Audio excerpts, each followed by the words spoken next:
Hello sports fans, it is Tuesday, December the 3rd, the year 2013, and as usual, a lot to get to in the sports world, so let's get it going right now. And we are ready for week 15 of the college football season after what was one of the most exhilarating weekends of the year this past weekend. And once again, we are joined by Mr. Joe Spano from Sirius Satellite Radio, by way of the Sports Bylines. There we go. By way of the Sports Byline Broadcast Network. Mike, it's great to be back. And you were right. This weekend was everything it was cracked up to be. Normally this weekend is great anyway because it's traditional rivalry weekend and there's a host of terrific football games. Not only was that the case this weekend, but you had some of the best games that had national title implications, and a couple of them were absolute classics and games for the ages. And that's what made this past weekend of college football one of the best that I can remember in a long, long time. And it was capped off by one of the most incredible finishes of all time with the Auburn-Alabama game. And we were telling anyone who would listen last week, make sure you watch Auburn-Alabama. If there was one game to watch that one. I hope the fans caught it. It was one of the classic endings of all time. I've seen that play happen in a football game, to be sure. We've seen it in the NFL. I've never seen one end like that. Absolutely not. And it's funny. 2 weeks ago, Kirk Herbstreit asked Brent Musburger, he goes, Brent, is there anything better than college football? And after a little bit of a pause, Brent Musburger goes, nothing. And you know what? This past weekend proved that. The ending of that game was one of the best endings ever. And we love the Doug Flutie play. Right. We love the Cal Stanford band play. Absolutely. Cordell Stewart throwing the bomb against Michigan. You're hitting all the big points, and these were classic games with classic endings, and we love them. And when they come during rivalry games that the two opposing teams get geared up for all year long. It's their game. It's the game of their season. Even if they're going further, this is the storied rivalry. When you have great endings like that in those kind of games, that makes it even better. You're talking about how the Iron Bowl ended, an absolute classic ending. Look at Michigan, Ohio State, a throwback ending to another time when there were ties in college football, yes, and there was no overtime, when you went down and scored in a late game situation like that, and instead of settling for the tie, you went for it and tried to win the game. So to me, two classic endings. Some other terrific endings. The Egg Bowl, while it wasn't a high-scoring game, that was a terrific ending. The Civil War as well. So there were a bunch of terrific football games. And I was fortunate. I had a lot more free time, and I caught every one of these games. No, I was with you, and I was thinking about this, and when I emailed you, I said it. Could that ending be the greatest ending we've ever seen to a college football game? And I listed a few here. You know, you have the Flutie play, you have Cal Stanford. What else you mentioned? What else? Remember LSU when they beat Kentucky on that miracle play? Yes. How about in the Orange Bowl when Nebraska went for two and beat the Miami Hurricanes? Absolutely. That's the list. Boise when they did the Statue of Liberty play against Oklahoma. This could have topped them all because what was on the line here. You had the two-time defending champion playing, Auburn, who's ranked number 4, and you have Alabama ranked 1 here and undefeated this year. Considering what was on the line, the SEC title game, this is up there with some of the ones you named. And I guess when you look at it as far as the greatness of the ending coupled with the spotlight and size of the game, it's this one, and it's that Nebraska going for 2 in the national championship game against Miami. And that was a great game as well. And give Dr. Tom Osborne credit for going for 2, just like I give the Michigan coach credit for going for 2 this weekend. He could have very easily sent that game into overtime, decided to go for 2, came up a little bit short. Great effort by them. We should, getting into some of these games and getting into some of the details. I mean, there were just amazing football games. And both of these football games, because I guess we're going to spend most of our time on Auburn, Alabama, and Ohio State, Michigan. Both of those two games had so many layers, and there's so many layers of the onion, as it were, to peel back and get into that. That's what made these games all the more fascinating. Was in addition to the great endings, there was so much going on in these games leading up to these endings. No, absolutely. They were just great football games for the entire 60 minutes. Now, let me say this. Now, I haven't really talked to you. Briefly, we talked over We email. we made a conscious decision not Right. to speak to each other. Right. We emailed as we always on Sunday. We sometimes speak on Sundays. Yes. But we made a conscious decision not to say too much to each other about how we felt about what happened, and we figured we'd save it for today. And even when I walked in here, we didn't talk about it much. I think Nick Saban was totally outcoached in this game. I couldn't agree with you more. I think he blew the game here. Does this remind you of 2 seasons ago in the regular season against LSU, Right. where he got outcoached by the Mad Hatter, and it seemed every time he should kick a field goal, he didn't. Right. Every time he shouldn't kick a field goal, he did. They lost that game. Fortunately, that loss was mid-season. Alabama was able to rebound, get a rematch in a national title game against LSU, and Alabama blew LSU's doors off. But when I watched this game, and I watched how Nick Saban coached it, and I watched the decisions that he made, it very much reminded me of that game, and Gus Malzahn really handed it to Nick Saban as far as the battle of the head coaches on the sidelines. No, absolutely. And I actually thought the Mad Hatter did a terrible job in last year's game at LSU. He did. And a lot of coaches get caught in this situation. They don't seem like they have a clue what to do. I mean, I remember even in the national championship game with USC and Texas, Pete Carroll on that 4th and 1 doesn't have Reggie Bush on the field. Yes. I mean, so it's not just Nick Saban. There's a bunch of really good coaches that fall into this trap. I thought Nick Saban had an awful, awful day. When they had a 4th and 1... See, I know exactly where to kick the field goal, get up 2 scores. And I get it. I know what people are going to say who say, well, Joe, the kicker was horrible. He had done nothing but miss kicks. That's all true. Right. But then you trotted him out there later in the next series to miss that field goal. So why not just trot him out there, get up 2 scores? Because if you get up 2 scores, you know, a couple of these field goals that he missed were chip shot field goals. Right. And I understand the kid was having a bad day. He did make one, and it was called back on a penalty, and then he missed the second one, right? Right. I understand this kid was nervous, this kid was shaky, but I got to keep trotting him out there because eventually he's got to hit a field goal that's going to help us in this game. And if he hits just one of them, and the one on 4th and 1, if he hits that one, Right. now all of a sudden it's 2 scores. And I guarantee you this game is different. And we're not talking about Chris Davis. What we're talking about is, boy, Auburn gave Alabama a hell of a scare, but now undefeated Alabama moves on, and they'll meet Missouri in the SEC championship game with a chance to run the table and win the BCS championship for the 3rd straight year. Instead, we're talking about Auburn and trying to figure out how they can leapfrog somebody and get in. No, absolutely. When you are up by 7 points with 5 minutes to go and you have a 4th and 1, kick the field goal. It's a 30-yard field goal. That 4th and 1 wasn't even close. No. I mean, it wasn't even They close. gave Auburn second life there. Or how about this? If you're going to go for it. Now, at the time, I'm saying kick the field goal. I understand the kicker's missed. Kick the field goal. But if you're not going to kick the field goal, you have a senior quarterback who is not a game manager. He's an elite level quarterback. He's different than anything you've had in your tenure at Alabama. As I've said many times, he's going to play on Sundays, and he might start for somebody, and he's going to be pretty highly drafted.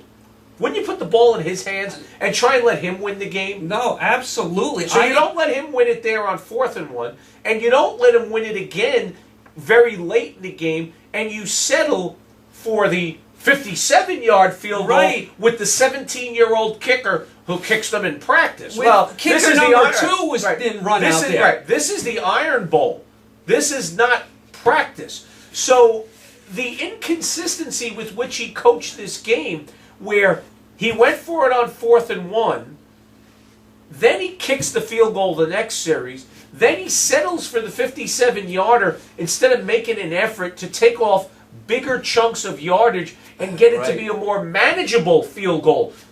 Trust your quarterback in that situation to pick up yardage and get you a more manageable field goal. And if you don't trust kicker 1, as I call him now, on when they had the 4th and 1 with 5 minutes to go, why not put kicker 2 in that situation there? It was a 30-yard field goal. And I understand this saying, kicker 2, is Kicker not... 2's a young kid. Kicker 2 has a big... I forget his name. The kid's 17 years old. He's got a huge leg. Big leg. And you saw it from that kick. Right. If they had gotten him 2 or 3 yards, right, that field goal was good. Right. Why not make him kick, the shorter one from 30 yards there? And they're saying, well, he's not as accurate as the first kicker. He's the big... He certainly looked accurate on that 57-yarder. That kick would have been good from 55. It was straight on. It was just a couple of yards short. And you don't have to be all that accurate from 30. Get it through the upright somehow. Get it just... You got to be accurate enough. But you don't have to have it straight down the middle. You can have a little leeway there. Well, it's not Mona Lisa. You're not looking for style points. It's a little over an extra point. Yeah. It's a little over an extra point. You go up 10 points there with 5 minutes to go. Auburn had 90 yards passing in this game. They weren't going to score lightning quick. They were running the ball at the end of the game. They were going to chew up some clock. If you have a 10-point lead with 5 minutes to go, you are in great shape. Auburn was not throwing the ball. They were still running the ball. Their hurry-up offense was running the ball. Yeah, so their hurry-up offense was all about tempo. It wasn't about throwing a ball and picking up big chunks of yardage through the air and stopping the clock. It was all about tempo and pace as far as them hurrying up. That's just an element of Gus Malzahn and the pace that they run that offense at. Now, so I think me and you are in accord there. Nick Saban did a terrible job. It reminded me of the regular season game 2 seasons ago against LSU. Here's the thing that shocked me more than anything else about that game outside of Chris Davis's return to end it. When we talked about this game, we talked about Styles making this battle. Did you think in a million years that an Auburn team that threw for under 100 yards could win this game? Number one. Number two, did you think an Auburn team that threw for under 100 yards could stay competitive? I didn't think you could run the football like that for nearly 300 yards against an Alabama Crimson Tide defense. A defense this year that has come on as the season has gone on has truly been one of the nation's best from immediately after the Texas A&M game going forward. I was shocked at the way Auburn ran the ball and was able to stay in this game despite Nick Marshall throwing for under 100 yards. And absolutely, and Alabama had no turnovers on top of it. Auburn had 1 turnover. Alabama had 0, so throw that into the mix. I thought Alabama's defense did a terrible job. Auburn was running the same play at one point. Even Nick Saban said it after the game. We couldn't stop the same play they were running. And that's why you keep running it. Right. If it works, you keep doing it until they stop it. So while we've talked about how Nick Saban really got outcoached by Gus Malzahn and fell back to a similar pattern to the one that he was in 2 years ago when he got outcoached by Les Miles, the same thing. Where he couldn't kick a field goal at the right time. He couldn't go for it. Just a bevy of wrong decisions. On the field, we got to give Auburn a lot of credit. They executed what they're good at well. They did. They came out and did what they do. They didn't change their game plan because their normal game plan is not necessarily a good mesh and a good match with the weaknesses of the Alabama defense. They said, this is what we do. We do it better than you can stop it. I was very, very impressed with how they were able to be physical in the run game, explosive in the run game, and maintain consistency in that run game. And Nick Marshall did just enough throwing the ball through the air. He didn't throw it very much. Nope. He didn't throw it very far. But when he needed to make a throw, he completed most of them, and they were well thrown, and they picked up the first down, and they moved the chains in key spots. Auburn deserved this win. They earned it. They played. They weren't given anything by Alabama outside of a couple of questionable decisions by Saban, but give them credit.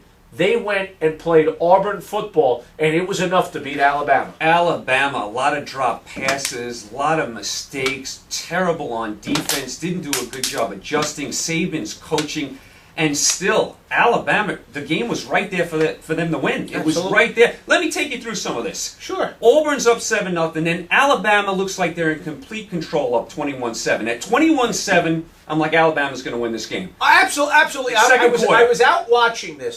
I stayed home to watch the two 12 o'clock games, the 12 Eastern games, and I had them both on. I had them down in the studio. I'm watching them both side by side.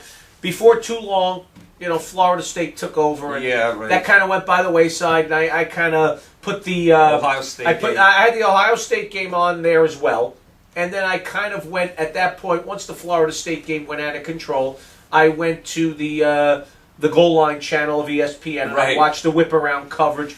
And I still kept an eye. I kept an eye on Florida State, but I caught a lot of the Duke North Carolina yes, game. Another good game. I then went out, met some people, because I knew that 3:30 start. It was really all about Auburn, Alabama. Yes. Everything else that was on was window dressing. So we got together. The place I went to wasn't crowded. We had the TV, the volume, the cigars, Had the the adult place all to beverages. yourself. We basically had the place all to ourselves, Yeah. and we're watching this game. And exactly what you said, 7-0. All of a sudden, 21-7. I'm like, Alabama's got this. Absolutely. I said, Auburn is going to fight hard. They're going to compete. But how can a team that really doesn't throw the ball very well, down 2 scores, come back and run themselves back in this game, no matter how fast the Gus Malzahn tempo is on offense? Very important sequence. Right before the half, Auburn scored to make it 21-14. And then they got the ball on the opening Got kickoff the of the ball second back half. in the third quarter, scored again, 21-21, got them back in the game, and that really settled them down. I mean, that was a key moment in the game right there. I mean, Alabama, I thought a 21-7 was in total control. And it was Auburn that got back they got the kick in the second half They because did. Alabama got the opening kickoff. Yes. And their drive stalled, I believe, their first drive, Alabama, if I remember correctly. Yes. Right. And, you know, what people don't realize is how key that is a lot of times. Very. When you're down 2 scores, the best formula you have to get back in a football game, get that score before halftime. Because now you're going to receive the kickoff. If you're the team that's receiving the kickoff at the start of the third quarter, you're down 2 scores. You score 1. Like you said, snap of a finger, 10 minutes left in the fourth quarter, it's tied up and you're back in this football game. Right. So then it's 21-21. We go to the fourth quarter. Alabama is pinned back at their 1-yard line. What happens? They throw the 99-yard touchdown pass. I'm going crazy because Amari Cooper! not only did I pick Auburn to cover, Who, I by picked the way, them to win. Amari Cooper's had an awful year this Right. year. He really looked like he was going to emerge as one of college football's best wide receivers. He's dealt with injuries all year and inconsistency. The last 4 or 5 weeks, he's really come on. He gets open on that play, does not drop it, makes the catch, 99 yards, touchdown. Wow. 28-21. There's a lot of wow plays And in I'm this game. screaming at the TV because I picked Auburn not only with the spread, I picked them to win. So I'm rooting for them. Even though I wanted to see Florida State, Alabama, I'm all over the map.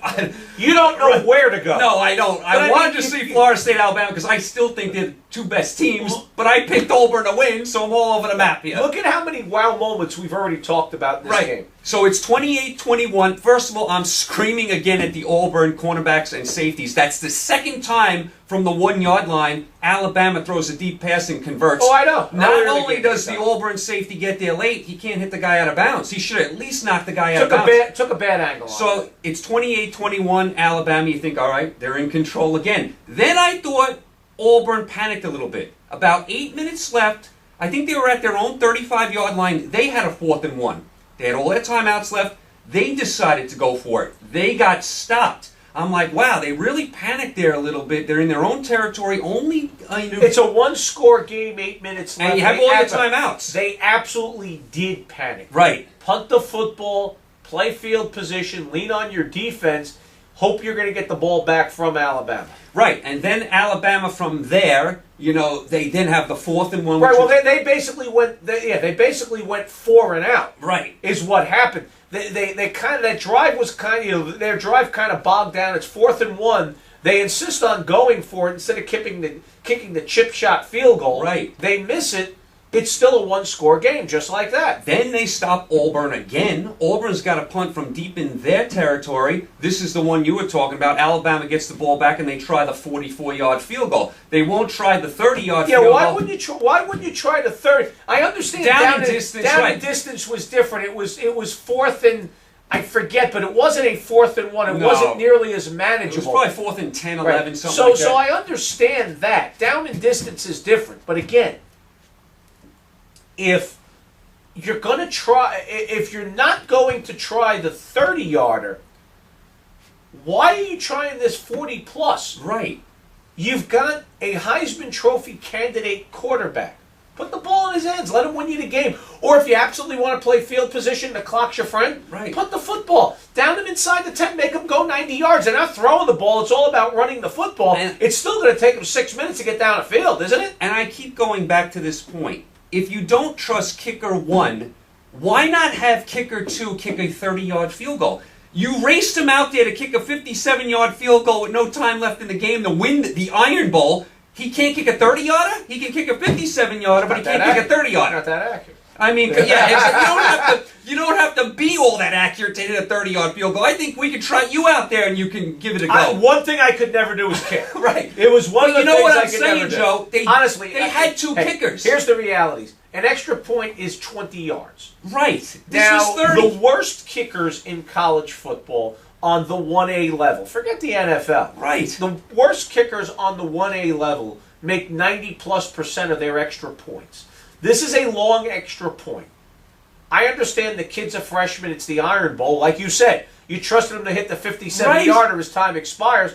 If you don't trust the other kicker, trot him out and try him out for the 30-yard. You can't do any worse. The other kicker hasn't hit any field goal. I'm telling you right now. But then you didn't trust that kicker, so you brought him back out on the next series and had him kick and had him try the 40+ again. Right. Nothing made sense here, and no one would have blamed Nick Saban if kicker 1 or 2 missed a 30-yard field goal. I would have no problem with that. I would have not blamed Nick Saban. He wanted to go up by 10 points. But you've got to get those 2 scores. You've got to get up 2 scores. And not only that, Joe, the game wasn't going to end there if they got the 4th and 1. There was still 5 minutes left. You might have had to try a field goal eventually. Were you going to keep going for it? Yes, we're going to keep going. Keep going for it. Keep the kickers on the side. Eventually down in distance was going to dictate at some point, and he doesn't go for it. But I mean, I was wondering, was he going to just keep going for it? Leave the kickers on the sidelines, either get stopped or score a touchdown. This is one of those games that we see out of Nick Saban periodically, where he makes decisions that make you scratch your head.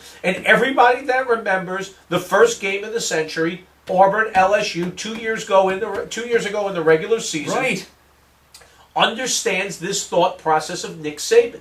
Sometimes he gets in these matchups, and you're left scratching your head. And when you think he should kick a field goal, he goes. When you think he should go, he kicks a field goal. When you think he should kick a field goal, he punts. When you think he should punt, he kicks a field goal. And the Mad Hatter did the same thing last year in LSU. I thought he cost him that game. Absolutely right. So it's not just Saban, but I could. But I mean, in this case, we're isolating Saban because, to me, his coaching went a long way in determining the outcome of this game, and it basically helped Auburn win this game because if you get up 10... Now, I'm not saying this kid who missed all these kicks was definitely going to hit this chip shot field goal, but it's a 30-yard field goal. There's a pretty good chance that somehow he'll figure out how to get this one through the uprights. It meant so much to go up 2 scores. There's 5 minutes. He goes up 2 scores. We're not talking about Chris Davis. We're talking about, boy, didn't Auburn hang tough? And didn't they give Alabama a scare? And boy, Alabama's now got to shake that off and get ready for the SEC championship. And I said we're talking about Auburn and how they're going to leapfrog Ohio State and or Florida State. And I said it right at the time. This was not a second guess. I said, wow, he's going for this 4th and 1. If they don't get it, it's a 1-score game. It's a 30-yard field goal. What is he doing? Every one of us. I don't think you were alone because I was sitting in a different place with a different group of people saying the exact same thing. I almost thought they were going to have maybe draw the guys off sides. That's what I thought. Right, but they actually ran a play and got stumped there. I couldn't believe it. There was not even a hard count. They ran that play. There was plenty of time left on the play clock. Right. It wasn't one of those where they burned it down to 3-2-1. So still after all these Alabama follies, they still have a 28-21 lead. Yeah. Auburn then has that great drive. Marshall rolls out. They think he's going to run everyone on the Alabama defense. Oh, he sucked everybody in. Boop, touchdown. No one within like 30 yards of them. Tied 28-28. Then Alabama actually gets down the field again. I thought the clock ran out. They actually gave him a second. Put 1 second, yeah. Now, that wasn't a full second. That was more like a tenth of a second. That's all you need. Sometimes, though, they don't give you that. They don't give you that considering, the ref's got to blow the whistle, you got to stop the clock. Sometimes they do not give you that extra second. They actually gave it to Alabama there. They got a huge... did him a favor, didn't they? Yeah, right. Huge break, and I'm thinking, all right, this is way too long of a field goal for whoever they're going to trot out there. With the issues they had with their kicking game, I thought, okay, we'll put it in the hands of the quarterback, try a low percentage Hail Mary. Right. I understand a 57-yard field goal on the college level goes in, I don't know, 30% of the time. A You're Hail Mary about 10% of the time. I get it. The odds are with the 57-yard field goal. Except on a day when you haven't been able to kick a field goal. So you tried out a different kicker who we haven't seen all day. A freshman. Tell us he's a 17-year-old freshman who hits him from 60 in practice. Right, that's all fine and good. This isn't practice. This is the Iron Bowl with like 90,000. Now understand the other things that have to happen that end up leading to Chris Davis's score.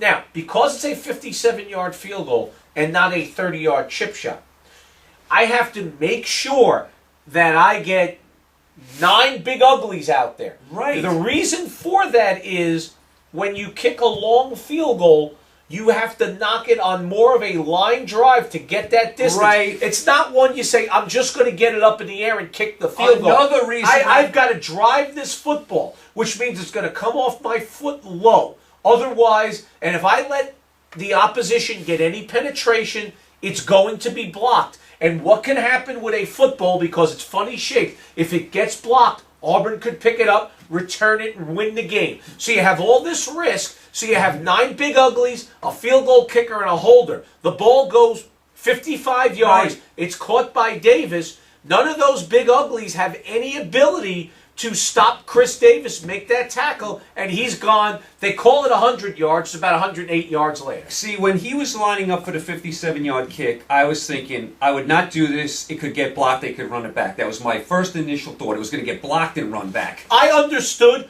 I actually thought, you know what? I'm still going to try and win this game in regulation.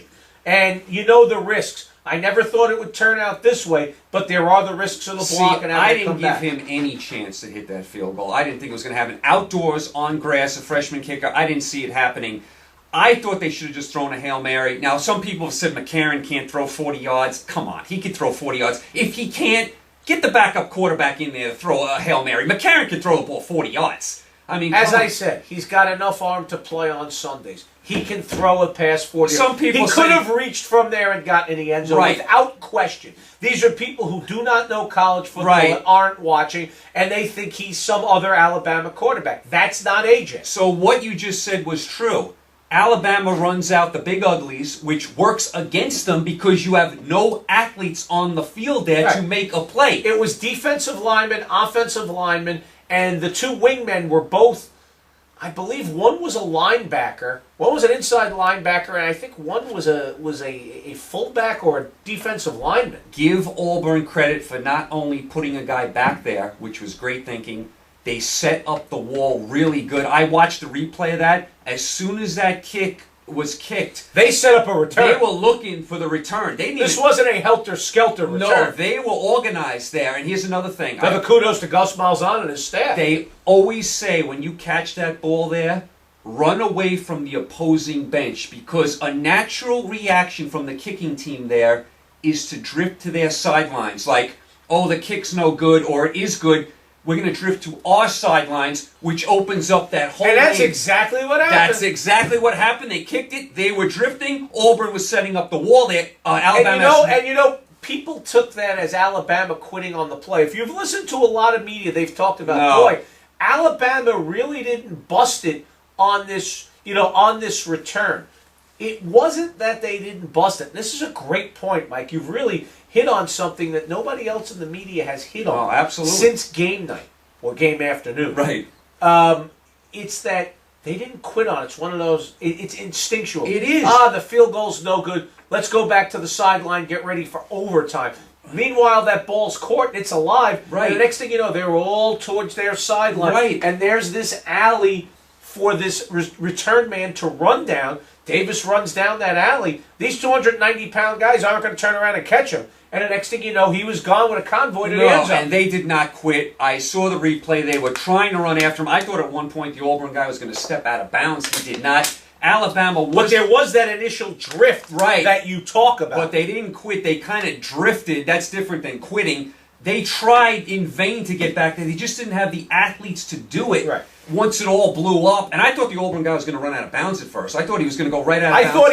I thought he had. I looked at it more closely when they showed a replay. They clearly showed he didn't. All apologies to those Alabama fans that are putting out a petition that says they should have overtime of the Iron Bowl. He didn't step out of bounds. They have replay. They got it right. Sorry. Absolutely. And like I said, you win every year. Stop crying. Like I said, the initial reaction to the kicking team is to drift to your sidelines because you're thinking something I've never thought about. No, they brought it up on the broadcast, and you're really right. And they brought it up in a couple of other venues afterwards in that discussion, and it really came to light. But where I didn't hear it talked about is people who do what I do. Yeah. Nobody brought it up. Nobody brought that point up, and that's a great job by you. Thank you very much. I do my homework, as you can see. So that set up this just chaotic ending where he goes, they're calling it 100 yards. It's 108 yards. 108. In college football, they don't count the end zone in return. I was also thinking about this. We've never seen an ending other than a field goal from that camera point of view. Usually it's left to right on the TV, right to left. This was up and down. Up and down, yeah. Right, It's kind of odd. We've never seen an ending like that. You're usually never staring at somebody's rear end as the game is And then just total chaos as he gets into the end zone. The Auburn fans are going crazy. The Alabama fans are just crushed. A few of them were crying.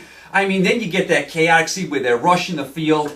It did not get any better than that on Saturday. That's why you watch college football. Anyone that doesn't like college football is missing out. That was classic stuff that we will be talking about for the rest of our lives. That's how great it was. Absolutely right about that. I mean, you know, you'll always know where you were when you saw Chris Davis run down the field. No, absolutely. And we're in agreement. We think Nick Saban cost them this game. Absolutely. I certainly think he contributed, but I don't want to take anything away from Auburn because they played a great brand of football, and Gus Malzahn showed more confidence in his guys than people like me had in his guys, and he said, listen, this is how we play football.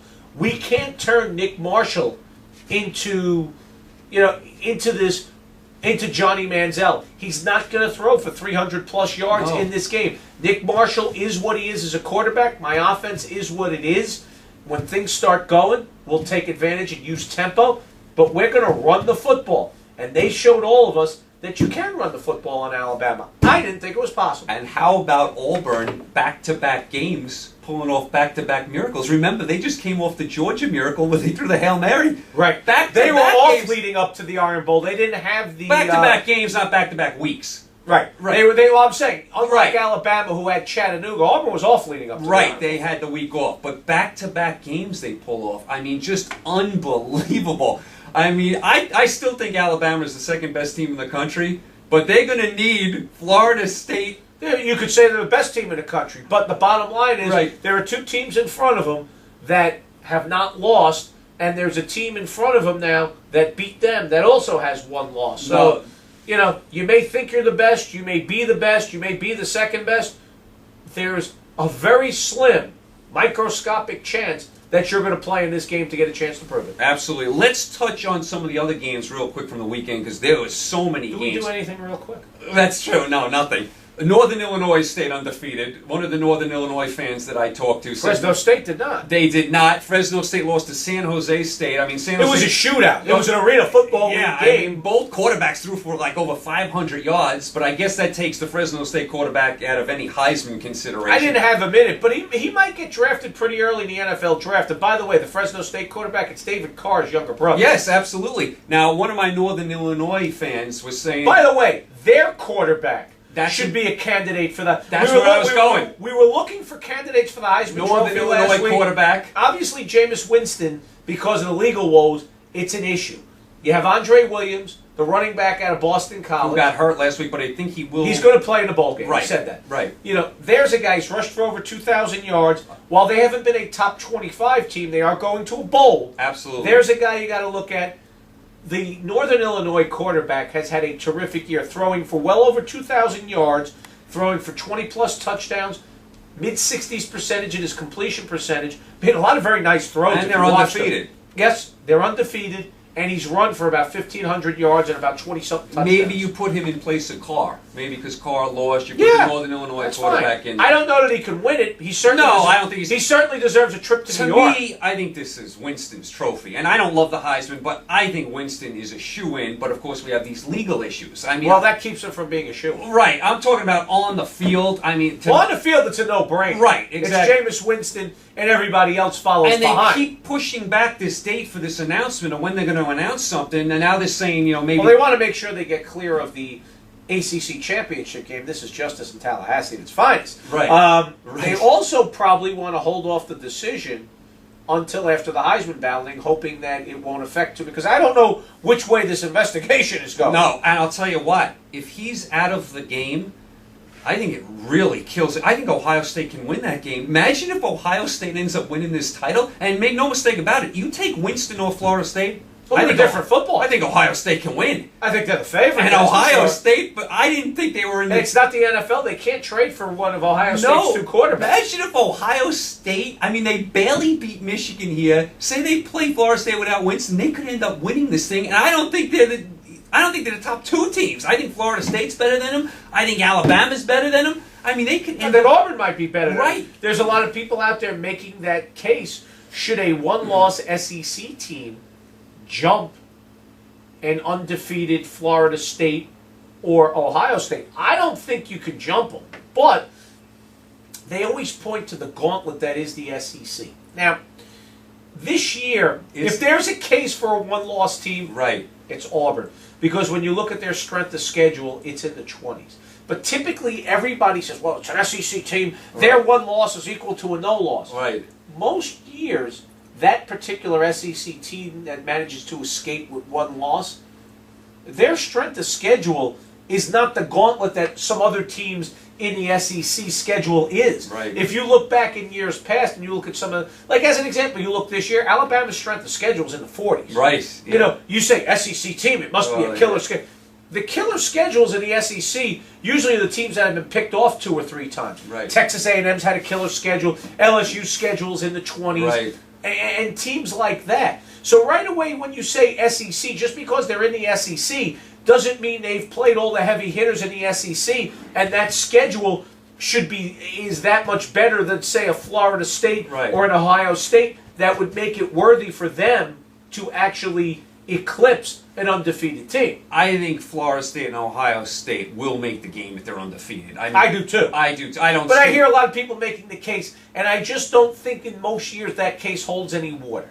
I think with Auburn, it holds a little water because they have played everybody just about. And their strength of schedule is in the 20s. If it were Alabama, let's say for argument's sake, their strength of, and they've played people, but they haven't played everybody, and their strength of schedule doesn't dictate that they should eclipse either Ohio State or Florida State. Florida State has stepped up and been impressive against some good teams. Ohio State, if they get there, will have beaten Michigan State and a couple of others. It's just not enough for me. No, I agree totally. And Florida State's schedule hasn't been great either, but they've been just drubbing teams. Clemson. And they bombed these teams. So you're going to have Clemson. And we'll get to Clemson later. I got a lot to say about them and their performance. You'll have beaten Clemson. You'll have beaten ranked Duke. Miami. You'll have beaten Miami, who was ranked, and they've fallen on hard times. But you'll have done enough. Strength of schedule for Florida State is like 66. Yeah. Ohio State, believe it or not, has a better strength of schedule. It shows you what these numbers are worth. Right. 61. Auburn is in the low 20s. Alabama's in the low 40s. The only one I could make a case for is Auburn. I am not making a case for Alabama. So don't think out there in the SEC, just because you're an SEC team, that when you're defeated once, that you're the equal or better than an undefeated team because of strength of schedule. A lot of times when you guys run the gauntlet and get to the end, those that run that gauntlet haven't played everybody in the SEC to the point where that schedule is that strong. And of course, next year we would have Florida State, Ohio State, Alabama maybe, and the winner of Auburn, Missouri in your 14 playoff. Right. So, by the way, all apologies, you look at, like we've always talked about the SEC, and they are the best college football conference in America.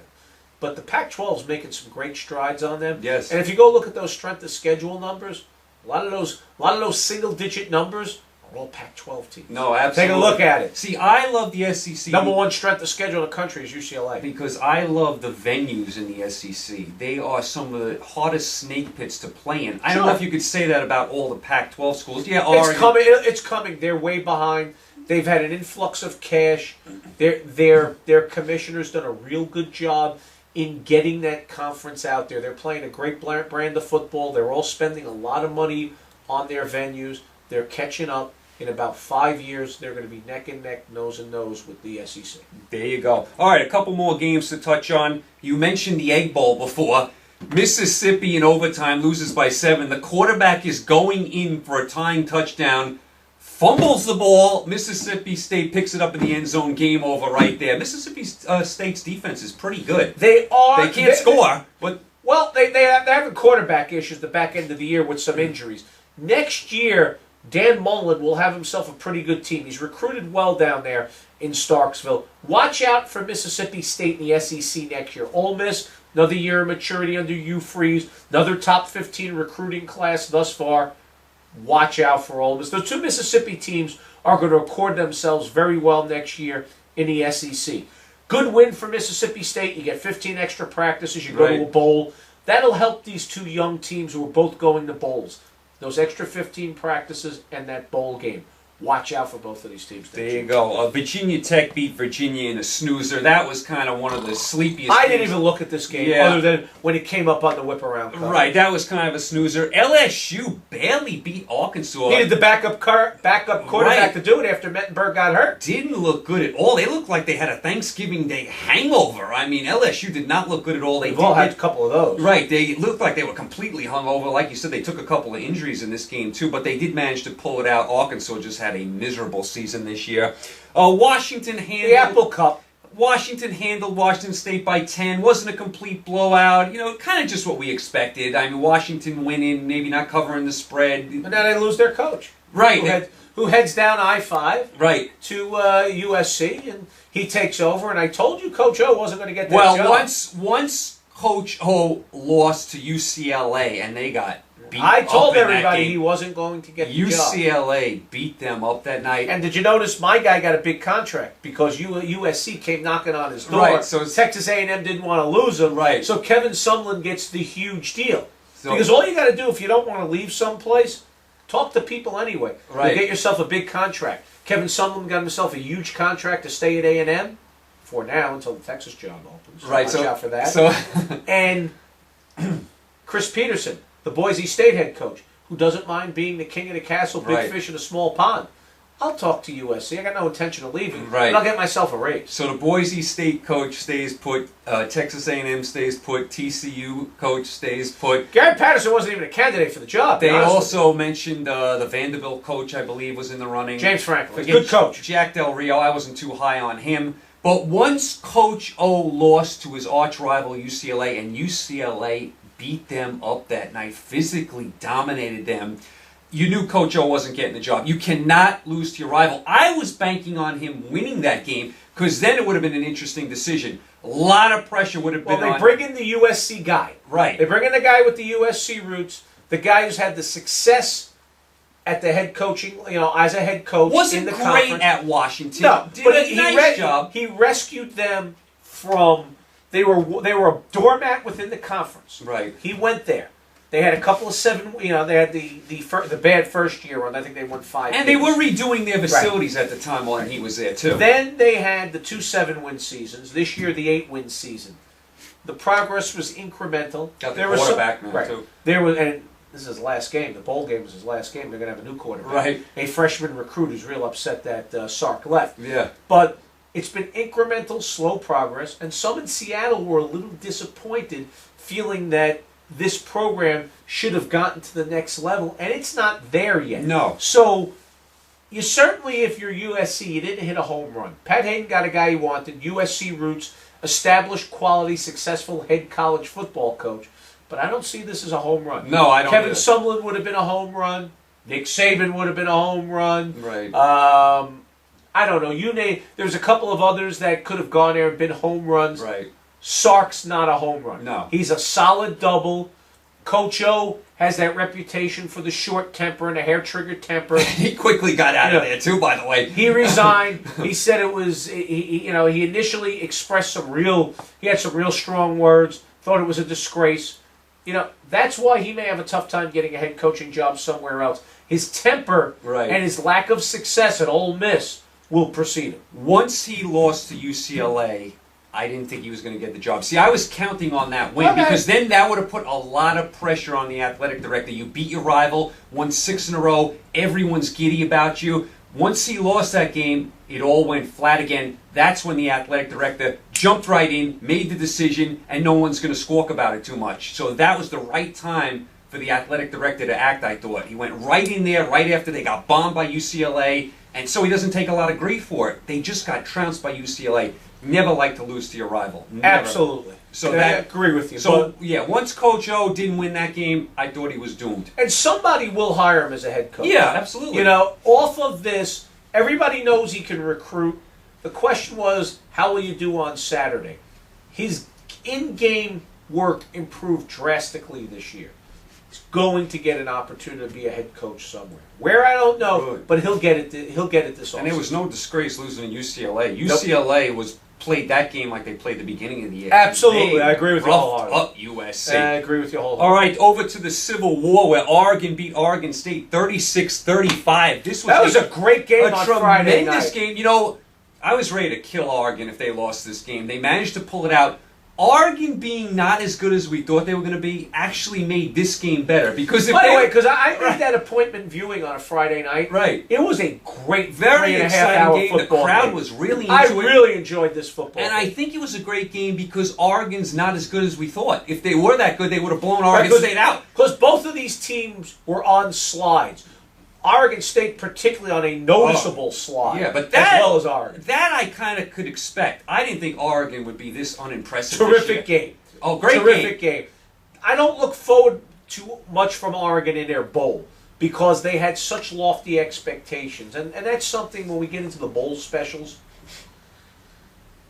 When you're forecasting bowl games, when you look at teams that have these top 5 lofty national title aspirations and they come up short and they're going to play a bowl, don't pick them. They're not going to show up. Witness Alabama, Utah from a couple of years back. Saban. Alabama didn't show up for that Sugar Bowl at all, did they? No, that's the thing with bowl games. And watch out for them. They're going to get a BCS Bowl, and they're probably going to get the, it's not going to be, it probably won't be the Sugar Bowl because that'll probably end up going to Auburn. Right. But they'll get some sort of wild card bid for BCS Bowl. Right. And they will go and lay an egg to whoever they play. It could be Northern Illinois. Right. And Northern Illinois could go in and beat them. Bowl games are about who is motivated more. Right. And like you said. I don't want to take you off the page, but no, I just thought it was something that was So the Civil War was great. I really enjoyed that game. Georgia beat Georgia Tech again in 2 overtimes. Without Aaron Murray. Tech led this game, 20-0 at one point? I looked at it, I glanced over at that. It was on against the Iron Bowl. It was 20-0 at one point. It was 20-0. I looked, okay, this isn't surprising. Georgia doesn't have Aaron Murray at quarterback. All of a sudden, you look over again. Right. Turn it into a game. Right. I thought that was a terrible loss by Georgia Tech. They have to get into this rivalry. That's embarrassing. Georgia's had a terrible year. 1 million guys out. Their starting quarterback out. You're home in Atlanta. You have a 20-0 lead, and you can't hold that win. I thought that was a disgraceful loss with Georgia Tech. Tell us how you really feel. No, they have to get into this rivalry. That's a terrible loss. 20-0. Come on. You got to win that game. You have to. You know what's ironic? And again, we're going to go off on another tangent. Right. Georgia's Georgia Tech's biggest rival, and this is what's interesting sometimes with these rivalries. Right. Georgia is Georgia Tech's biggest rival, right? Right. But Georgia Tech is not Georgia's biggest rival. Absolutely not. That's what happens. Yeah. Sometimes you get one of these. As an example, Michigan is Michigan State's biggest rivalry, right? Probably. Right. But Michigan State is not Michigan's biggest rival. No, absolutely not. So sometimes you have these kind of things where we were talking about it last week with Arkansas. LSU, right? LSU is Arkansas's biggest rivalry. Yeah. Arkansas is not LSU's biggest rival. Under no so sometimes you have one of these things where And I know this has nothing to do with anything because Georgia actually won the game, but it's very interesting sometimes with these rivalry games how there's two different levels of intensity. Right. Georgia Tech was very up for this game, but I mean, I cannot believe sometimes when you're that up, you run out of gas. I mean, Georgia's not that up for this game. It's like, yeah, whatever. And what you just said proves my point. Georgia Tech should be more motivated to win. They can't let a 20-0 lead slip away at home against an average Georgia team without their quarterback, decimated by injuries. Exactly. No, I agree with you. I just thought it's interesting to bring the light sometimes. No, in this right. case, it really doesn't apply in that the wrong team won. But it is interesting, this is Georgia, this game is Georgia Tech's #1 rivalry game. Right. It's second or third on Georgia's list. Maybe even farther down than that. Okay. Duke beat North Carolina. Good game. This was a very good game. This got Duke to the ACC championship game North against Florida Carolina State. fought hard, quit. Duke made some mistakes late that nearly gave this game back to North Carolina. Very exciting game, though. Yeah. Usually you don't get Duke, North Carolina that has any drama in it at all. Unless it's basketball. Unless it's basketball. This was a very exciting game. And remember, Duke had a lot on the line here. Now they have the right to get bombed by Florida State. You always like that. Yes. Oh, what'd you win? The right to get blown out by Florida State. But hey, they're a 10-win team. Great job by the coach. They're going to get a nice bowl. Great They're job. a nice story. Again, here's an up-and-coming program. Get 15 more practices. Go out to a bowl. Like I said, if they draw the right matchup in a bowl, I jump all over them. Because if you don't think that the Duke Blue Devils will be geeked up for a bowl, you're wrong. And Duke had 2 early season losses at home. Got bombed by Georgia Tech. Lost to Pitt at home. Didn't lose the rest of the season. Tremendous job by Duke. I mean, great job by the coach. Really great job. Arizona State. All over Arizona in the desert. This game was over early. Todd Graham can coach, and while Rich Rodriguez can coach, right now Todd Graham and Arizona State are way ahead of Arizona in the talent battle. No, absolutely. Arizona was not ready for this game. We were both spot on in this game. This game was over early. Very quietly, Arizona State 10-2. And gets to host the Pac-12 championship game as well. So very nice year for Arizona State. By the way, you said 10-2. I believe they are really 9-3. Should have lost to Wisconsin. I know. A game we didn't really touch on last week. Penn State upset Wisconsin. Nice end to the season for Penn State. Remember, they're on all sorts of sanctions. Can't go to a bowl. The sanctions are starting to relax. Don't be surprised because the scholarship restrictions are getting a little lighter. They took off some of those bans. Don't be surprised if they become bowl eligible and postseason eligible for next year. Don't be surprised that comes up. Another coach that's done a tremendous job. Really nice way to finish the season. I wonder how long they can keep. Right, exactly. I mean, Wisconsin was having a really nice season. They're home in Madison. I thought Wisconsin was going to win this game easily. No. I'm not a fan of Wisconsin. It's not that I'm not a fan of them. You don't love them. I don't love this year's group. Right. There are some years I've loved them. There are some years I have. I'm not in love with that. Being said, I still thought they'd beat Penn State at home. I did too. Okay, so you're in agreement there. But Penn State, nice way to close the season. Stanford, unfortunately, beat your Irish. The Irish hung around, fell behind early, hung around. This is not a great Notre Dame team. Tommy Reese is not the quarterback they wanted under center. They hung around, they played hard, they competed for 4 quarters with Stanford. Good effort by Notre Dame. They're just not as good at Stanford. For Stanford, good way to close out the regular season. Go play, go on, move forward. Play Arizona State in the Pac-12 championship game. Out in Tempe, you're right. Out in Tempe, accord yourself well, go to a good bowl. There you go.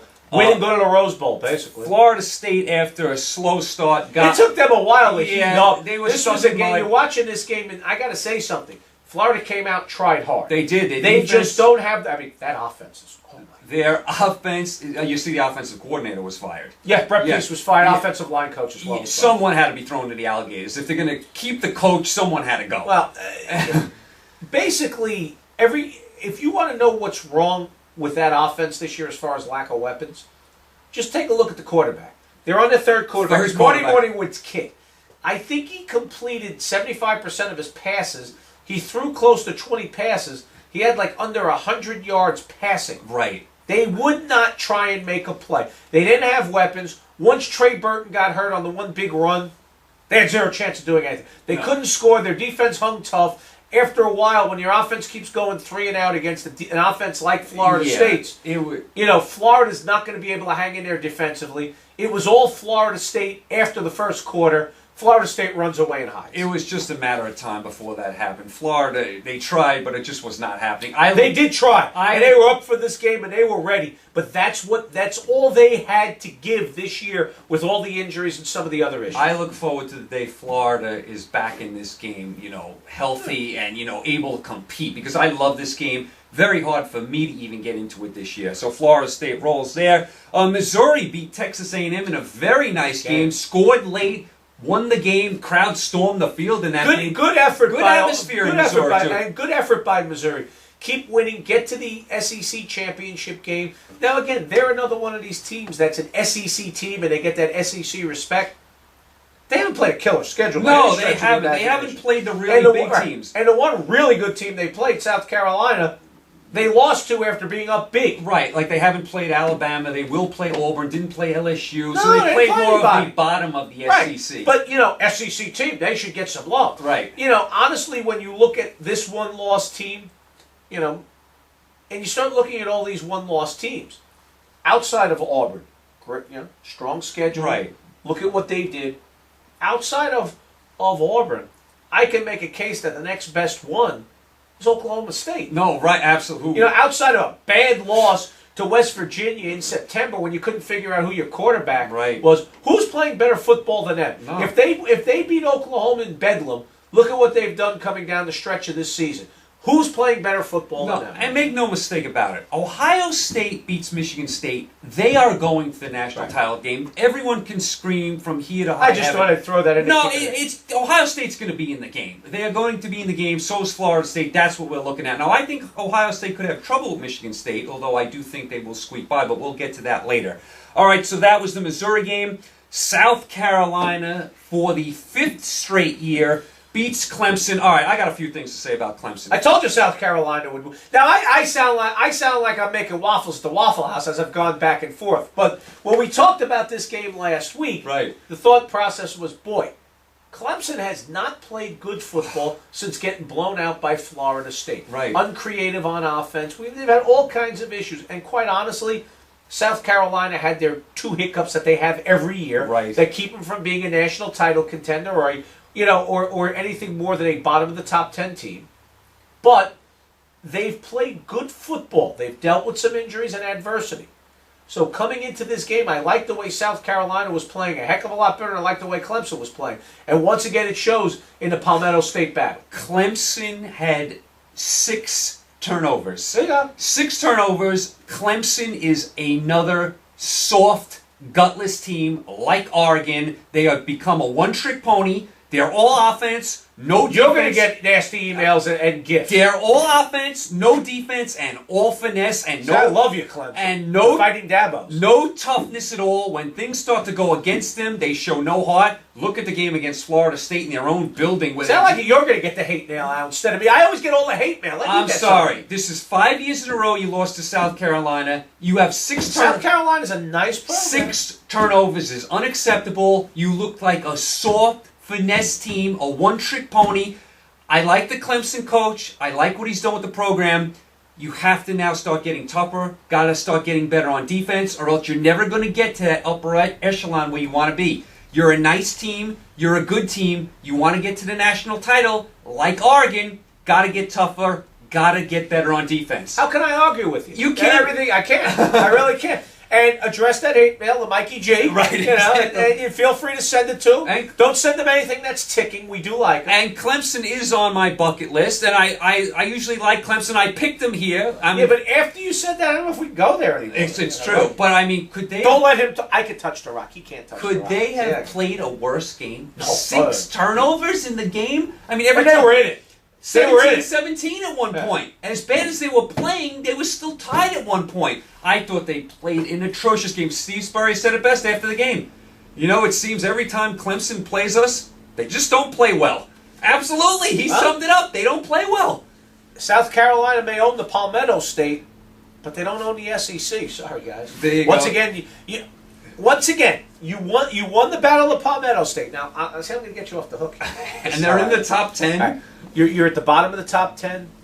If you win your bowl game, you'll be somewhere around 7 or 8. But remember you said when you won a championship you were going to send me a hat and a shirt? You ain't going to be sending me any hat and shirt unless it's the, whatever bowl you go to, it's one of those meaningless bowl-winning shirts. But you're not going to send me an SEC Division or SEC Conference Champion T-shirt. You're not going to send me a National Championship T-shirt. That'll have to wait for another year. And that loss to Tennessee really hurt them this year, South Carolina. That was the one they'd like to take back, was that Tennessee game. All right, so South Carolina wins again there. Ohio State, as we talked about, survived Michigan 42. This was a great game. 42-41. There was a fight. No defense, right? Three No guys defense. get tossed out. Then the Ohio State player is, gesturing towards the fans at the end. By when he's the way, thrown out. I look at this game, and it's why I'm not enamored by Ohio State. I mean, obviously, I've talked about how they deserve to be. No defense. Michigan could. This was a game they could have very easily lost. Absolutely. Michigan led most of the way. A very mediocre Michigan team with a very average quarterback in Devin Gardner. Who, by the way, I got to send him a memo right now.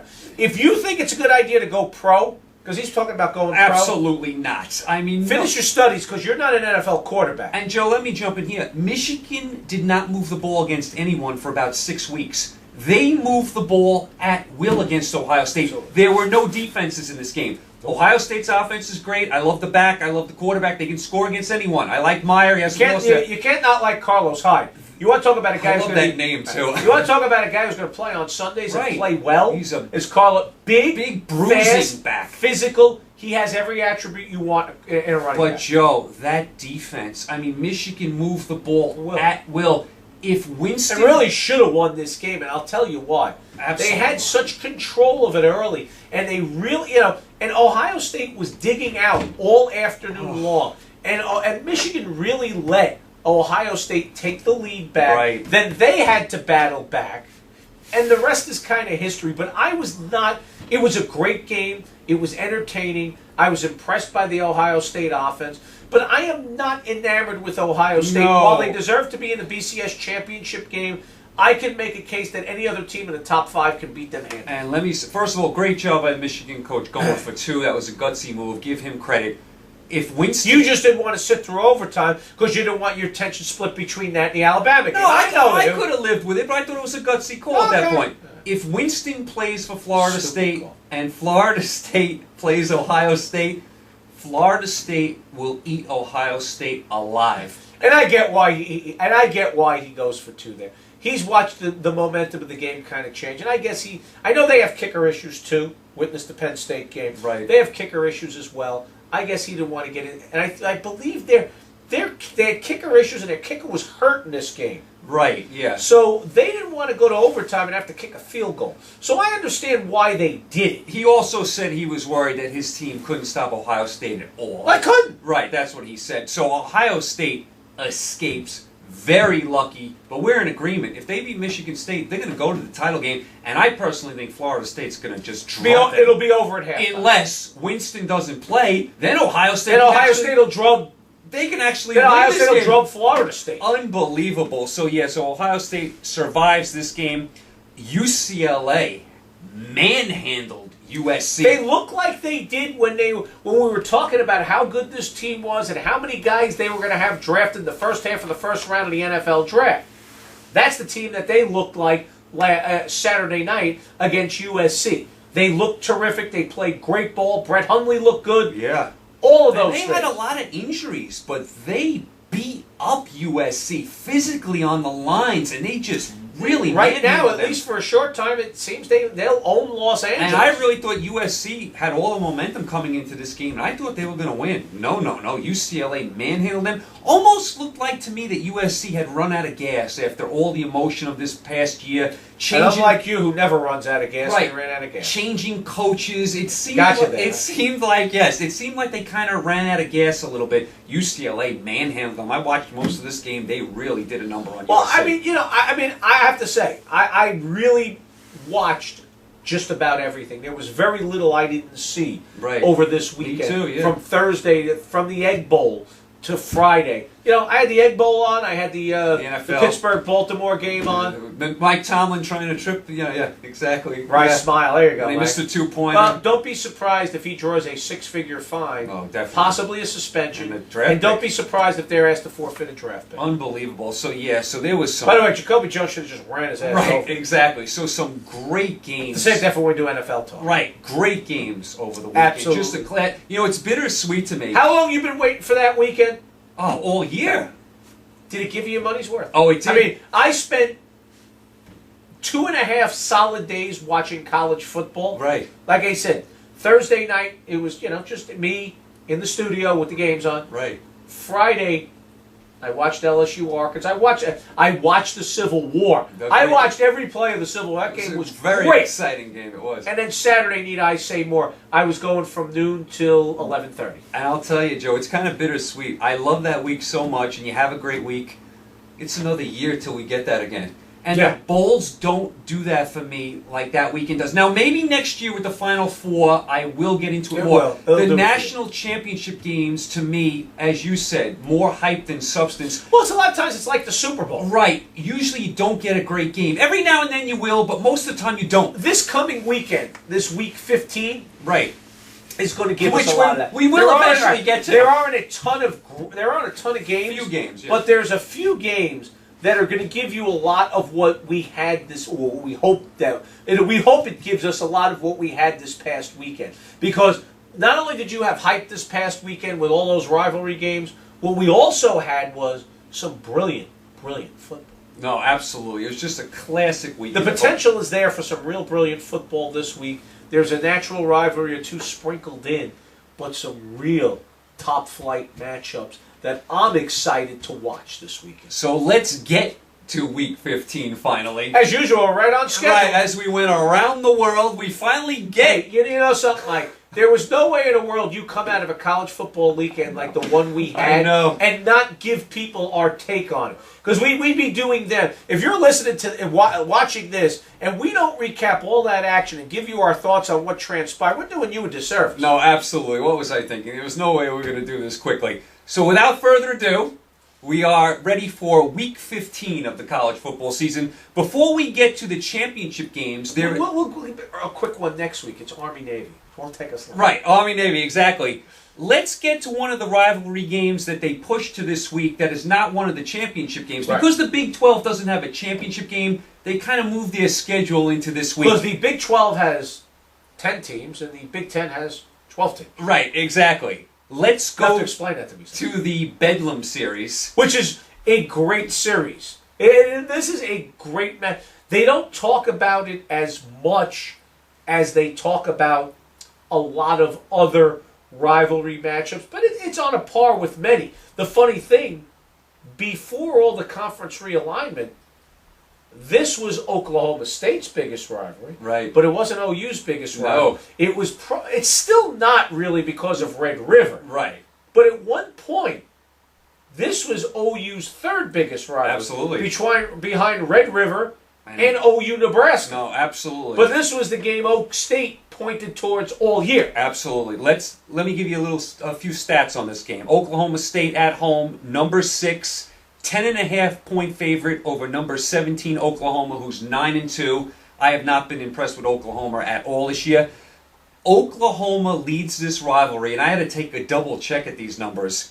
83-17-7. It shouldn't surprise you. I mean, OU is one of the 3 or 4 most storied programs in college football history, and Oak State, while they're a program now, is just another program. Right. Oklahoma has won 9 of the last 10. Oklahoma State, of course, bombed Baylor. That was a nice win for them.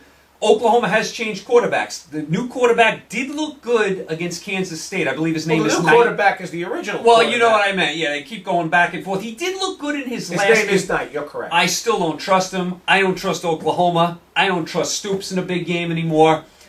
I'll tell you who can coach, Mike Gundy. Right. I like Oklahoma State here at home.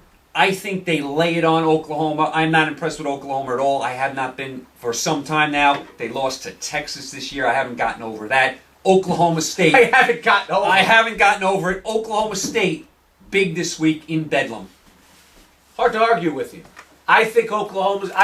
You know how I feel about Oklahoma State based on what I said a few minutes ago. Right. I can make a case they're as good as any one-loss team in the country. They're playing great football. They've got a ton of talent on defense. Looks like they found a quarterback in Cliff Chelf. They've got a pair of running backs that really do some good things. They're athletic. They've kind of got it all. It's going to be in Stillwater. Right. So T-Boone Pickens Stadium will be rocking. We'll be rocking just like it was for the Baylor game. Absolutely. It'll be packed and jammed. And I don't see OU derailing Oklahoma State in this one. I like Oklahoma State by 2 touchdowns. I like them kind of easy in this one because I think Oak State wants a show. We're here every year. Right. We are the king of the Big 12, and we want to go to a BCS Bowl again, and we're going to be jacked up to accord ourselves well in that BCS Bowl because we keep getting big games in big spots and we keep winning. It's going to help our recruiting, and we can sustain this thing every year and stay at the top of the Big 12 for a long time. Oklahoma State is close. Remember a few years ago, if they didn't lose to Iowa State, they were playing for the national title. That was the year with Stanford them. Was it Stanford them or Oregon them? And then Alabama and LSU played that rematch, Right. which I was totally against. That's right. You had basically. We had one undefeated team and like 4 Right, and one-loss they gave teams. Alabama the rematch, Right. even though they lost to LSU earlier in the year. Right. I was totally against and that. we were sitting here having to make a case of, should we give it to Alabama? Right. Should we give it to Oklahoma State? Or should we give it to Stanford? Right. I voted for Stanford that year. Right. I don't know where your Oklahoma State I went for. All Even though they lost to Iowa State, I still wanted them in the game. I definitely did not want By the the rematch. way, your case is well made because if you remember, that loss to Iowa State was right after the plane crash. That was not a team ready to play football. And didn't Oklahoma State, did they beat Stanford that year in the bowl game with luck? Was that the year they beat them? Didn't they play in the bowl game, Oklahoma State and Stanford? Yeah, that ended up becoming like the semifinal, so I think you're correct. Right, so I was lobbying for Oklahoma State because... I was lobbying for Stanford. But we didn't want the rematch. That was a joke to do that to LSU. I mean, so what? So Alabama won that game. So how about we play a third game in Baton Rouge? Since LSU won the first game in Tuscaloosa, Alabama won the second game. How about we play a third game in Baton Rouge? Again, I mean, come like on. I always say, a completely arbitrary system. What a joke. This is the last year of that. We'll be rid of it next year, and we'll be able to go deep enough where everybody that really will have a say in a national title chase will be able to. No, I was screaming that. You total injustice to LSU. You screaming, I don't believe it. LSU had to beat Alabama twice that year. That was totally unfair then. But anyway, so we are in agreement. Oklahoma State rolls in Bedlam. Correct. Pick number 2, the SEC title game in Atlanta. I know you're looking forward to this game. Number 3, Auburn, off their improbable win last week. -2 against number 5, Missouri, who just beat Texas A&M. Auburn is on a complete roll. They're riding a wave. You know, I was bouncing back and forth who to take this game. You were vacillating. I was. I was like, word there, vacillating. I was like, how is Auburn going to get back up for this game after what just happened? And then I went back to the year with Cam Newton when they rallied big against Alabama. Remember they were down, what was it, 21-0. 21-0, rallied to win. And I asked myself the same question that year. How is Auburn going to get back up for this game? And You sure talk enough, to yourself a lot, don't you? right? Sure enough, I'm the only person that'll listen to me. That's an issue. So Auburn that year beat South Carolina in the SEC title game, blew them out. So I'm like, they were on a roll that year. They're on a roll this year. Why should it stop? I'm going to ride the wave. They still have something to play I'm for. going to take Auburn. And the first hiccup puts them right in there. I'm going to take Auburn. Like you said before, Missouri, we like what Missouri's doing. They've done a nice job. Gary Pinkel is a good head football coach. They've got talent. I do like what they've done, but they really haven't played that many teams. They haven't played the upper echelon in the SEC. By the way, you were always picking on the Iowa coach for staying too long. Were you saying the same thing about Missouri coach? Did he stay too long? No, they're number 5 in the country. Right. That might be a good time to leave. Right, exactly. So I am going to take Auburn. It's only 2 points. I think they ride the wave of momentum. They're on this crazy ride, and I think they're better than Missouri. Missouri hasn't seen a team like this yet. This is a step up for Missouri. I think Auburn wins this game. You know, we're not having much discord here. Right. Because I agree with you. I think this is going to be a hell of a game between 2 damn good football teams. Missouri, more balanced on offense than Auburn. James Franklin is a terrific quarterback. He can do a better job of throwing the ball in the air than Nick Marshall. running the ball with Henry Josie. They've got a pretty good running attack at Missouri.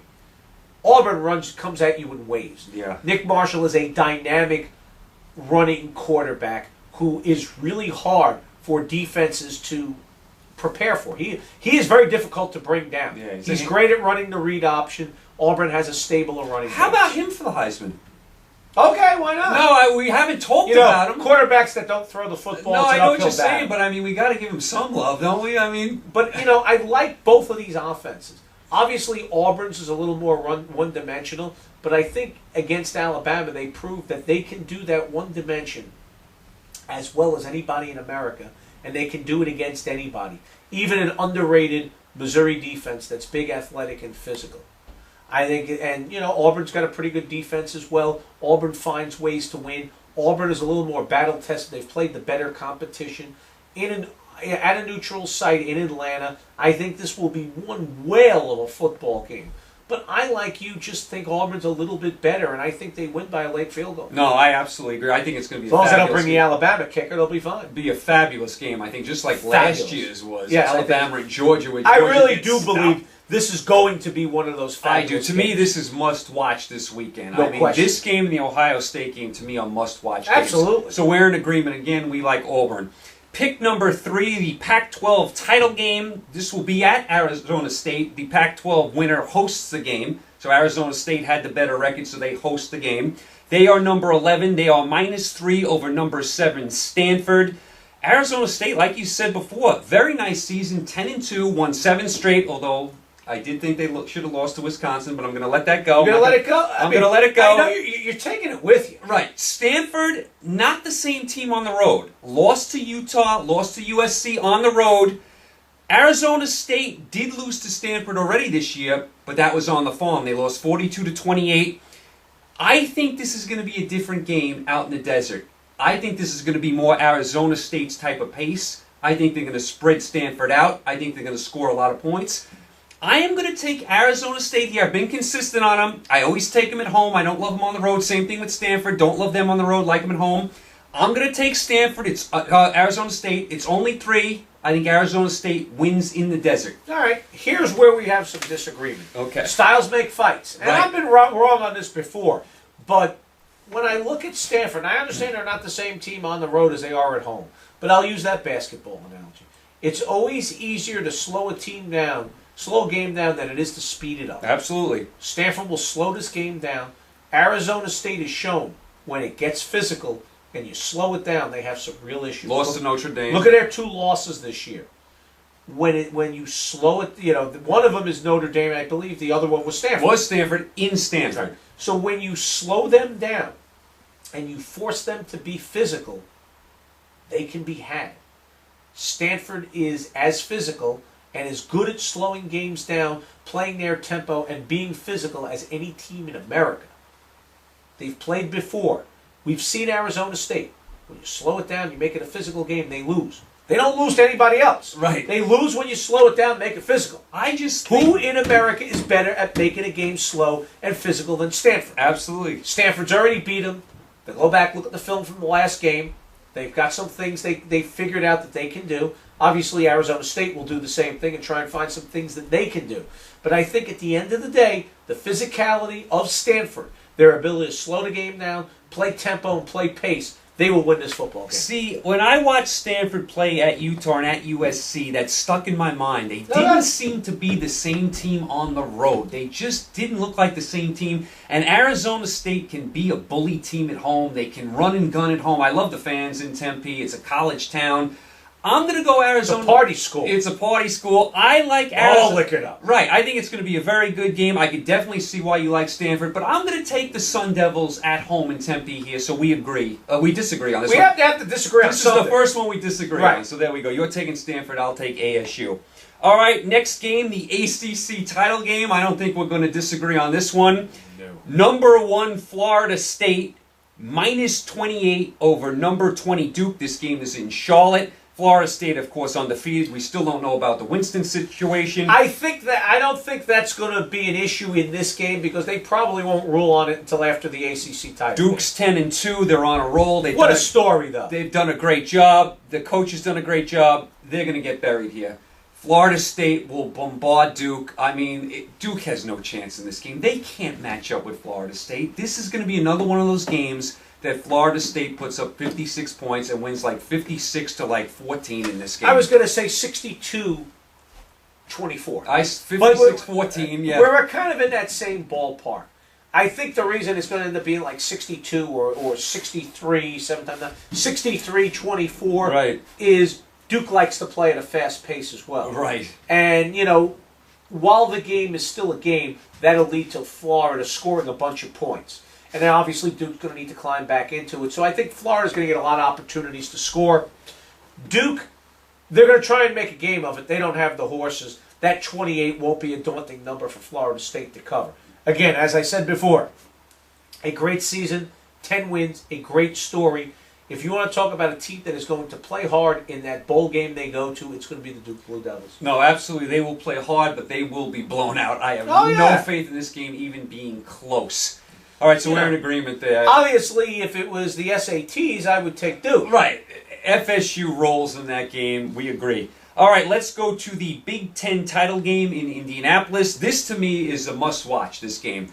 Number 2, Ohio State, -6 over number 10, Michigan State. Ohio State undefeated. They win. They are going to get to the national championship game. Michigan State, 11-1, lost to Notre Dame early in the season. And it really, you look at that loss, that's Yeah. really a bad loss. Because Yeah. you lost to a team that's not ranked anymore. Maybe if they win their bowl game, they'll end the year at like 24, 25, Right. 23.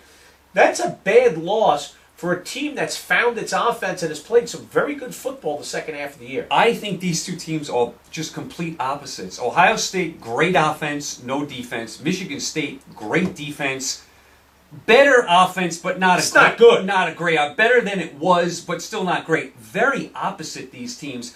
Also, Styles make fights. Sounds like it has the potential to be a terrific football game. I agree. Michigan State, though, you worry about their schedule. Have they played all the top teams? I mean, they're another one. You can't get a real read on There are how. no top teams in the Big Right, Ten. and didn't- you're playing the top team Didn't now. It's play Ohio anyone State. out of conference, you know what I'm saying? Other than, Notre Dame, who they lost to. So, a lot of question marks in this game. The spread is 6. I'm going to split the difference here. And I don't usually like to do this. I'm going to do it It's here. going to be a tie? Ohio State wins, but doesn't cover the 6. Oh, you did it me. I've done that. Right. Ohio State ekes it out. I think it's going to be a close game, more of a defensive game. Ohio State wins like 23-20, but I'll take Yeah. Michigan State with the 6 points. I say Michigan State has a chance here because their defense looks very good, and when you can stop teams, you have a chance. It's funny that you said that. Because now, I'm going to kind of take up your argument. You said, when you talked about the game and you split the difference, you said Ohio State find a way to win one close, but they ain't going to cover, right? Right. And you said it would be kind of a more defensive-oriented game. 23-20 is Right. more of a defensive game In than college football, certainly. Right. With the number especially of plays for that- Ohio State scores. yeah. Absolutely. If this game is these two teams relying on their defense, Michigan State will win the game. Right. The only question I have about Michigan State, can they make enough plays on offense to stay with Ohio State? I think the game goes a lot like you think it's going to, and defense is the order of the day. With defense being the order of the day, Michigan State will win outright. And throw everything into it. You picked. Now, last week I was bold enough, and give me credit, I did say Auburn would not only cover, they would win the game. I am bold enough. Didn't say I how am they were going bold to do enough, it, right. but Auburn threw everything. If you had predicted that outcome and Right. that ending, Right. I would have said you should stop doing the sports thing and go read minds or something. Right. So I picked Auburn last week, threw everything into chaos. You now are going to make it even worse. You are going to say Michigan State wins this game outright, which means We have one undefeated team, Florida State, and 8,000 one-loss teams. Ohio State will have lost too late with their weak schedule, so they go by the book. So you would say Auburn wins, they move up, so they would be the logical one. But then wait a minute, who else moves up behind them? Oklahoma State. right. And that's about it, right? Well, you would say if Ohio State loses, the winner of the SEC title game will play Florida State, whether it be Auburn or Missouri, because they're going to win the SEC. You can't put Alabama in there. I won't say that. What I'll say is Auburn wins, they'll play. So All right. They'll play. Auburn Florida doesn't State. win. Who are you putting in the game? You're not putting Alabama in, are you? Well, You're I'm going to put Oklahoma State in. ahead of Missouri, who just won the SEC title game over I Auburn. guess they can't leapfrog them, can they? You think they're going to leave the SEC no, they won't. champion They won't. over You're right. Oklahoma? They're not going to do it. SEC championship game winner will play Florida State should Ohio State get picked off. Wow, you have made all the. But now, if you're in Stillwater again, you got another argument about being disenfranchised. We only lost one. We played a good schedule. We lost early in the year. And isn't it supposed to be in college football? The earlier you lose, the better chance you have to get back up. Two things about Oklahoma State, though. They don't have a Big 12 title game, which hurts them. And they lost to West Virginia, who is an awful team. Okay. They're not a good team. They're not an even mediocre team. I think they're a bad football team. So that, to me, sticks in my mind. They're going to take the SEC champion if Ohio State. You're probably right. They're going to. I'm You just know how looking. this works. I will be blowing the trumpet for the Oklahoma State Cowboys. As a And matter Pistol of- Pete. As a matter of By the way, fact- who's your favorite Pistol Pete of the three? There's three of them.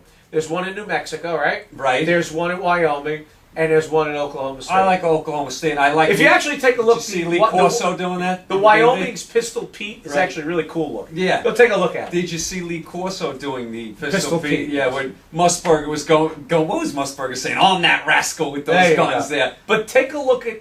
This is your homework. There you go. Before the next Take a time look we at get- the three Take a look Petes. at the three Pistol Petes, and take a look and see which one's your favorite. I think Oklahoma State is, but Check out the Wyoming I mean, football team wise, they don't compare, but check out the Wyoming Pistol Pete. It's really cool. I would even think they'd take Alabama over Oklahoma State. To be honest with you, Probably. I SEC gets a lot more love than the They than get the so Big much 12. respect. I really. I know. Yeah. I just could make a case for Oklahoma. You know how I feel about what they've done this year, and I really do think they're as good as any of these one-loss teams. Let me say this: I'll be rooting hard for Michigan State. I don't want Ohio State in Okay. this game. I do You might not get it. want them in this Right. championship game. I've seen Ohio State in championship games before.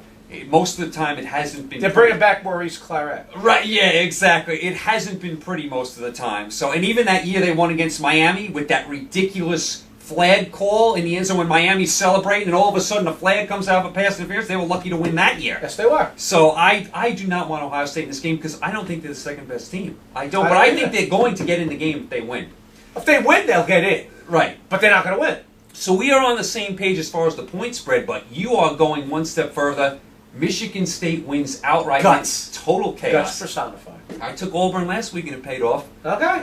One bonus pick. Now I did my All right. I did my NFL picks. I'll chime in. I love did NFL. my NFL picks already, but a lot of people wanted to get your opinion on San Francisco, Seattle this week, so I said I will save it for when you are here. Excellent. San Francisco 49ers at home, -2.5 of the Seattle Seahawks, who looked great last night, lowered the boom on New Orleans last night. Game was over early. Seattle is a handful in that building for anybody. A very tough place to play.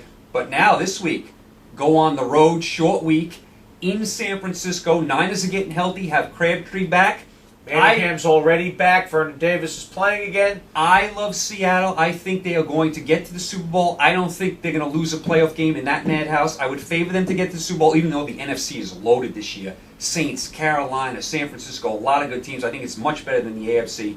No This question. particular week, though, I like San Francisco to win this game. I think Seattle was so sky high, they're bound to come down. Now they run into San Francisco. San Francisco took a beating to Seattle. Niners win this game. And by the way, San Francisco has to win this game. Yes. Because nothing is assured for the San They're Francisco fighting on their 49ers. last They're playoff fighting spot. for the last playoff spot. Seattle's got enough room in the division and in the conference overall as a number one seed. If they lost, it wouldn't hurt them too much. Right. And as a result, and I'm not saying Seattle doesn't come in ready to play this game. Oh, no, they always But they're do. not going to be as intense as they were Can't be. to prove something in an NFC conference statement game against New Orleans. They have nothing to prove against San Francisco right now. So I think that, coupled with the fact that we didn't see it become apparent on Monday night, but at some point, the loss of two of your starting defensive backs. What about your two receivers? This Right. Harvin's out. They lost Rice for the year. Right. I mean, you know, it's- at some point, these injuries are going to add up. You don't have as many weapons on the outside as you had earlier in the year. You don't have, it's a defense built on its ability to get after the quarterback and the ability to cover people in the secondary. That secondary at some point is going to show the warts of losing half of its starting secondary. San Francisco now, with Crabtree back, and he had a big game first week back. Very good play. Vernon Davis, Mario Manningham. Now you've got those weapons. Colin Kaepernick is going to do some things in the passing game because he's not an easy guy to get after. San Francisco's defense has clicked on all cylinders. So I'm in lockstep with you. I like San Francisco in a close game for all the reasons we entailed. I think it's a game San Francisco has to win. They're at home. They're going to bring more intensity, like you talked about. Short week for Seattle. They won their statement game. San Francisco has those weapons back, and they're going to tax a now depleted Seattle secondary. The pass rush of Seattle won't have the impact that it has a lot of times because the launch point moves all over the place for San Francisco because of Colin Kaepernick. San Francisco's defense is now clicking on all cylinders. I'd love to see Aldon Smith get back and make a contribution. That would really help that defense. But I think this game, like you, I like San Francisco. I do too. Pete Carroll, by the way, is doing a tremendous job. Seattle, he did a great job, and USC, he rebuilt them. Well, if he ever leaves to go back to college, he doesn't have to work because there's no salary cap in college. It'll serve him well. Right, exactly. But he's doing a great job with this Seahawks team. And he is, and they Russell love Wilson, playing for him. And Wilson is a much better quarterback than I thought he'd be. Well, there's something to be said for playing a lot of football in college.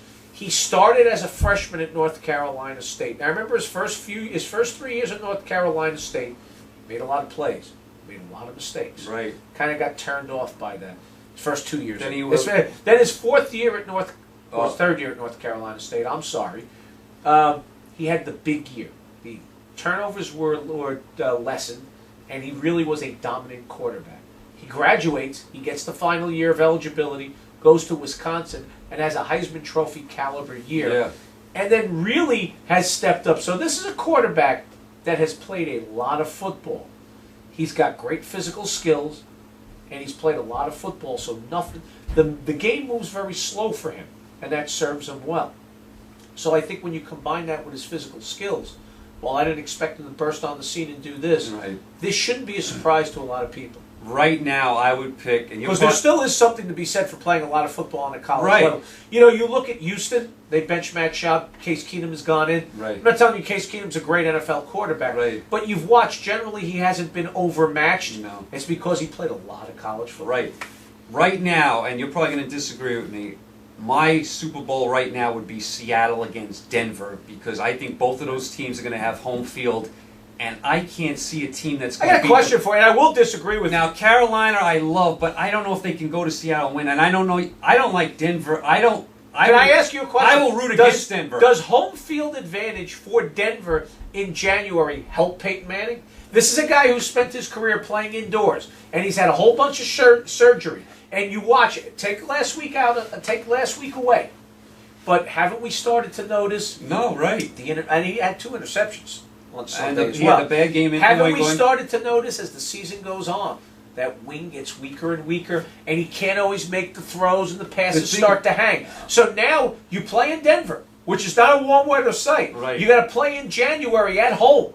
I don't know that that's an advantage for Peyton Manning and the Denver Broncos. I think they want the road to go through a bunch of dome teams. See, I can't find the team, though, that I like to beat them. New England. I'll give you one. New England. You're going to laugh? Oh. I'll stick with my pick of a Super Bowl before the season began. Go ahead. My Super Bowl going into the year was Seattle out of the NFC, like you. Right. That was my pick before the year started because I loved what they did in the offseason. I loved their talent. An AFC to me that is devoid of elite teams. All apologies to Denver and Kansas City. And New England's all made up on defense. I don't think any of those teams are truly elite teams. My pick coming into the year, and I'll stick with them, because they're the most complete team in the conference, is Cincinnati. See, here's the problem I have with Cincinnati, and I like Cincinnati. I love their defense. I like the quarterback. I'd like it better with Geno Atkins, but he's out for the year. I don't know if they have enough offense if they go into, say, Denver to win that type of game. It would have to be, to me, a defensive type game. I don't know if you can hold Manning down in his own building the whole game. Cincinnati. You keep forgetting his own building could have snow in January. No, I know. I like Cincinnati's team.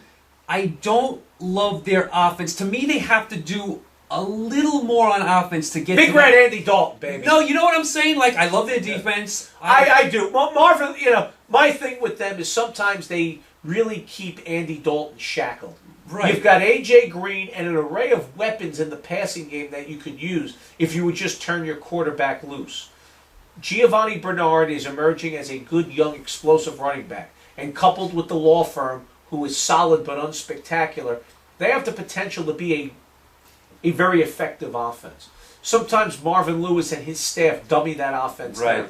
If they can stay away from that and believe in Andy Dalton, I think they can be the best team in the conference. It's a conference devoid of elite teams to me. The NFC is much stronger. And New England, too many injuries on the defensive line. The linebacker's out for the year. Yeah. If New England ever got home field, they're only a game behind Denver, and they do have the tiebreaker. The problem is Denver's not going to lose the rest of the year. I looked at their schedule; they're going to win the rest of their games. They're going to get home field. If the game I said, and I'll say this: watch out for what you wish for, Broncos. You might get it. They're going to play 2 games at home.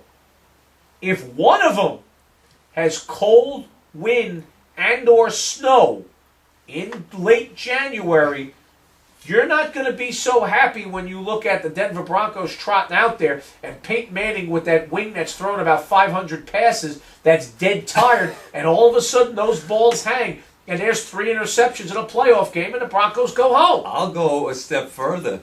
Say they do get to the Super Bowl here in New York.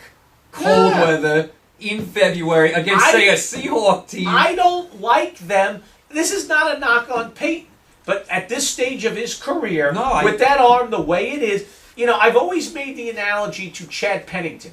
I'm not comparing their careers, and I'm not comparing the players.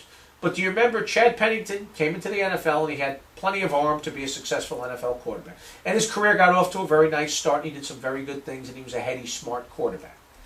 All of a sudden, one shoulder surgery. Came back the next year. They said, we tightened it all up. He's going to be great. Arm's going to be strong as ever. And for about the first 6 games of the year, the arm would be fine. But then pass after pass would wear the arm down. The weather would get bad here in New York. And all of a sudden, the ball would hang. It looked like Steve Walsh was throwing the ball. And, and the Jets' offense would bog down. And Chad Pennington would end up spending the rest of the year out with an injury or on injured reserve. That's what you're going to start to see, and that's what you are seeing with Peyton Manning. Surgery after surgery. If you remember last year, they said, admittedly, the arm's not 100%. We saw some of the issues late in the year. I'm starting to see those same issues late this year. A lot of passes on that arm because they throw it all over the place. Whether outdoor venues become a factor in the AFC West.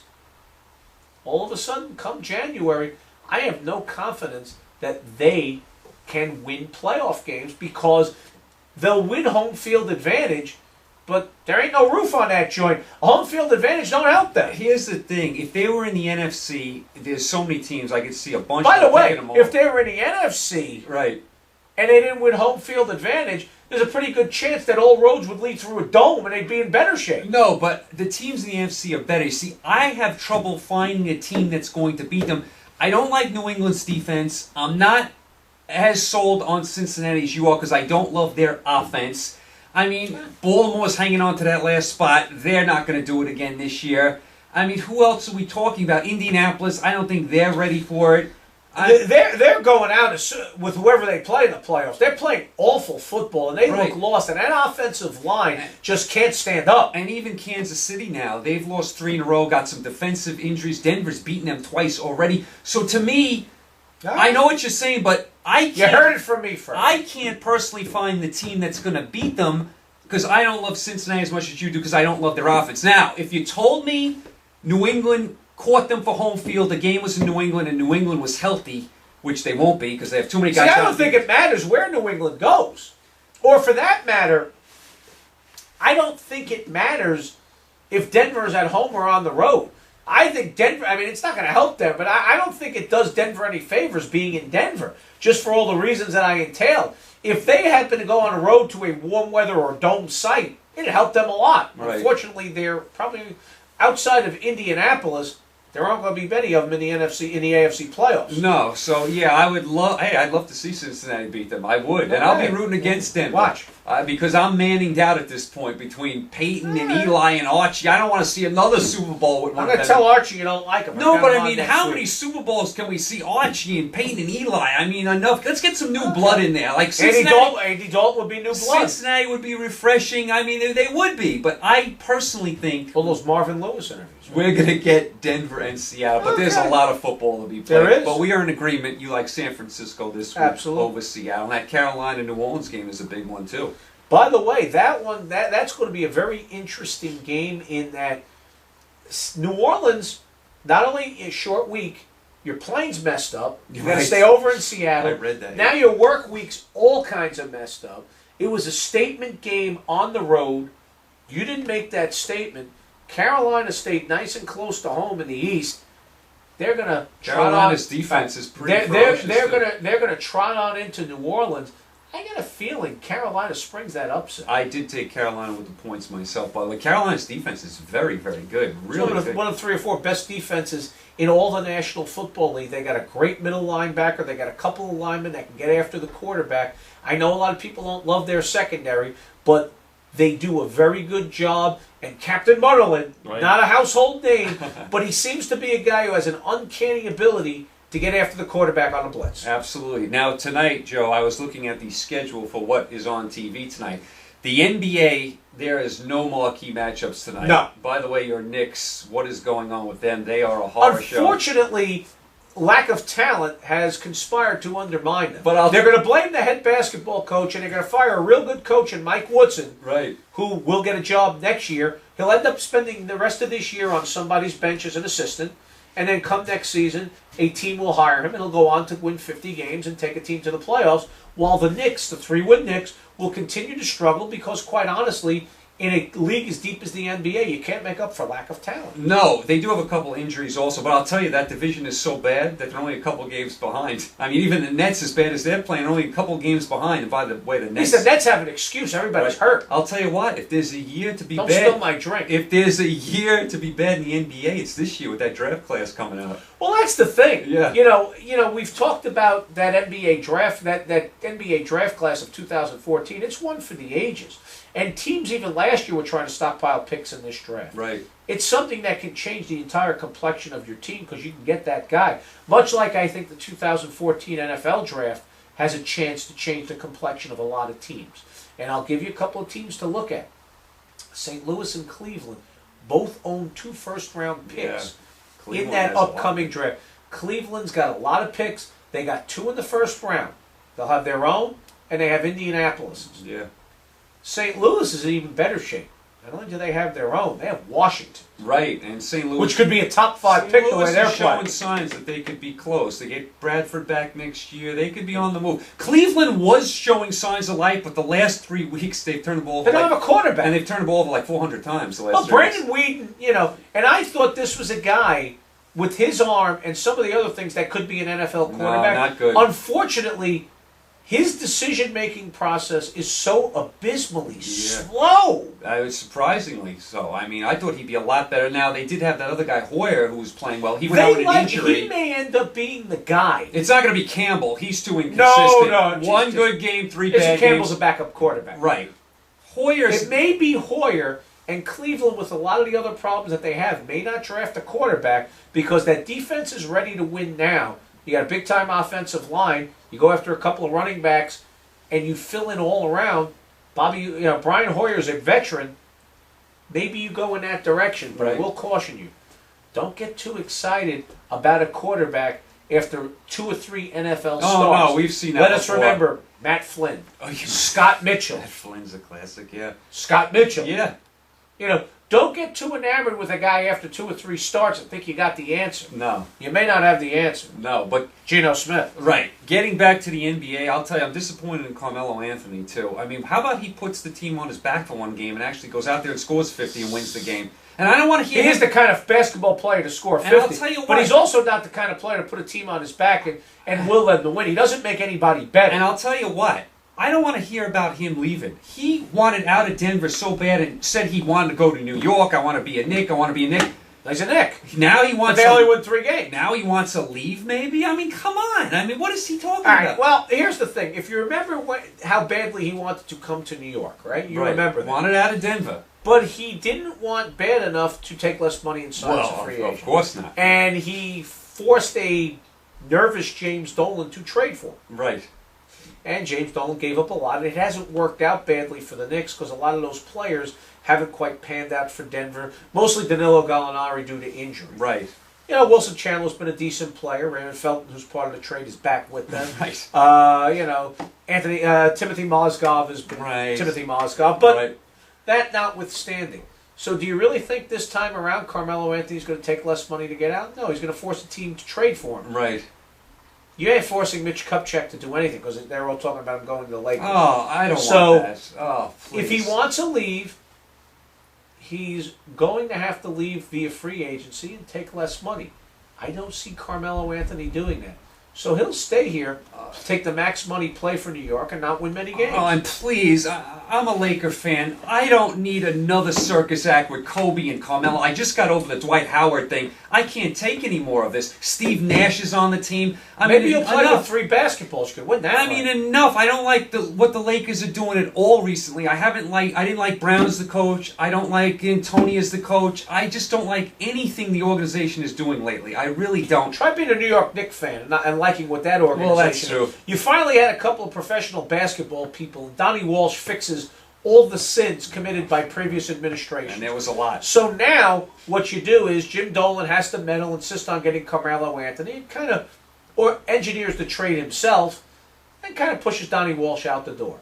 So then Glenn Grunwald takes over, who's a professional basketball man. Yeah. And he managed with what was there to cobble together a roster that could win 50-plus games and get pretty deep in the playoffs, right? So what you do, mysteriously, you let him go. And you bring back the great Steve Mills. Right. You know, he, an executive during the Isaiah Thomas era. And you cobble together a different kind of roster that so far won 3 games. Right. So you're going to blame this on the coach because you think that this group of Drek should win an NBA championship. Woods is a good, solid coach. I like him. The Knicks fire him. They're making a critical mistake. Some team will be smart enough to snap him up, put him on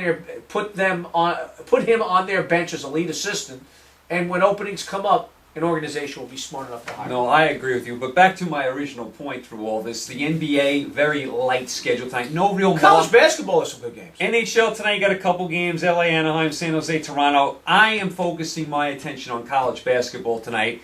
Your Notre Dame Fighting Irish at Iowa. Yeah, I like game. that. It's a good game. Indiana up at the Dome against Syracuse. I like and that then one. where my attention is going, I knew this was coming. Michigan at Duke. Michigan at Duke, I think is must watch tonight. And I'll tell you what, I've watched a lot of Duke. They lost to Arizona, lost to Kansas, barely beat Vermont, barely beat East Carolina. Yeah, I saw the East Carolina game. Duke has some defensive liabilities right now and not a lot of size. Keep an eye on that. Boy, that sounds familiar. And I like Don't we hear this every year? And I like Duke's team. I love Parker. They got a great class coming in next year, Duke. Don't we say that every year? Right. Too? Well, they usually do. They're always in the top 10. This Duke team right now, a lot of defensive liabilities, and Coach K preaches defense. And it's early, and I know all that. Keep an eye on them right now. You know, you're absolutely right. And boy, I got to say something. I've been able to see more college basketball this year in the early going than ever. The fact that there's so much competition amongst these sports networks, there's a million preseason. I was watching Villanova the other night. They beat Kansas, then they came back the next night. Yeah, I mean, it's crazy. But between that and college football and the NFL and the NBA, it's like, my God. How about Memphis? Thank God I got like 3 TVs. How about Memphis? They get drubbed at Oklahoma State. Then they come back in a rematch and drub Oklahoma State. Right. I mean, just 2 weeks later, Oklahoma State embarrassed them a couple weeks ago, and Memphis... By the way, outside of that loss, take away... I love Oklahoma State. Oh, Marcus really Smart. Very good. You know, you've got all the benefits of one of these highly recruited freshmen. That could be your number one draft pick, by the way. Except here's one thing. He's been around an extra year. Right. I really like Oklahoma State. Really good. And I've got to tell you something. If they don't make a deep run in the tournament this year, that coach could be in real trouble. Right. No, it's true, because they have a really, really good team. So yeah, and he has not produced results yet. No. They've had some real good recruiting classes, and those guys have not panned out for one reason or another, whether it be staying on the court, whether just not panning out as a player, whether having to leave due to some other issues. Right. But they're going to have to make a deep run in the tournament this year. No, I agree with you totally. So our attention definitely will be Michigan Duke tonight. Absolutely. You know, I was thinking about this also, Joe, when we were talking about going to games and going to college football games. If you went to one of these games over the weekend, you love the game you're at, but you also would miss out on a lot. You're mad on what you didn't get to see. That's the trouble with this weekend for me as far as going to one of these games. Like, say I wanted to go to Clemson, South Carolina. I would be so paranoid that while I'm at that game, you're missing what's going on here. I'm missing Auburn, Alabama. I'm missing Florida, Florida State. I'm missing Ohio State, Michigan. That maybe that weekend is a weekend to stay home. You pick another week where there's maybe one or two big games. You go to one of them, you don't miss so much. Exactly. Yeah, because there's something to be said for that, unless you're truly a fan of one of the teams in these big games. I get that. But yeah, but otherwise, yeah, you rather be parked in front of a television or two or three or four than maybe at a venue.